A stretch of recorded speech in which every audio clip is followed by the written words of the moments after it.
அனைவருக்கும் என் முதற்கண் வணக்கத்தை தெரிவித்துக் கொள்கிறேன். என் பெயர் அஃபியா ஃபாத்திமா. மரத்தை வெட்டினோம், புவியை வெப்பமாக்கினோம், நெகிழை புதைத்தோம், மண்ணின் வளமை குறித்தோம், ஓசோனில் ஓட்டையிட்டு ஓயவில்லை, மண்ணில் மாசோட்டம் என கொடுக்கப்பட்டுள்ள தலைப்பு சூழல் பாதுகாப்பு அனைவரின் பொறுப்பு. மண்ணீரும் மண்ணும் மழையும் மணிநிலர் காலமுடையார்.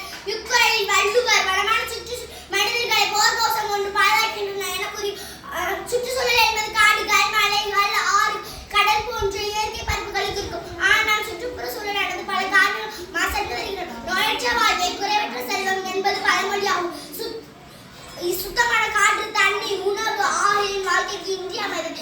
சுற்றுப்புற சூழலை நாம் பாதுகாப்பது நம் ஒவ்வொருவரின் முக்கிய கடமை. இயற்கையை நேசிப்போம், செயற்கையுடன் வாழ வேண்டுமா என இருக்கடன் ஈர்ந்து வா என்ற பழமொழிக்கு ஏற்ப நாம் சுற்றுச்சூழலை பாதுகாக்க வேண்டும். நம்மை சுற்றியுள்ள நிலம், நீர், காற்று அனைத்தும் மாசடைந்து வருகின்றன. பசுமையான பூமி மனதிற்கு தரும் சிறந்த வாழ்க்கை என்ற பொன்மொழிக்கு ஏற்ப மரம் நடுவது, காடுகள் வளர்ப்பது, நெகிழ் பயன்பாட்டை குறைப்பது போன்றவற்றால் சுற்றுச்சூழலை பாதுகாக்க வேண்டும். இயற்கை உரங்களை பயன்படுத்த வேண்டும். நாட்டின் தூய்மை நமக்கெல்லாம் இயற்கை அழகு மரம், அதை அழியாமல் காப்பதே அறம். எனவே மரம் நடுவோம், மழை பெறும். மாசு இல்லா சுற்றுச்சூழல் எதிர்கால சந்தை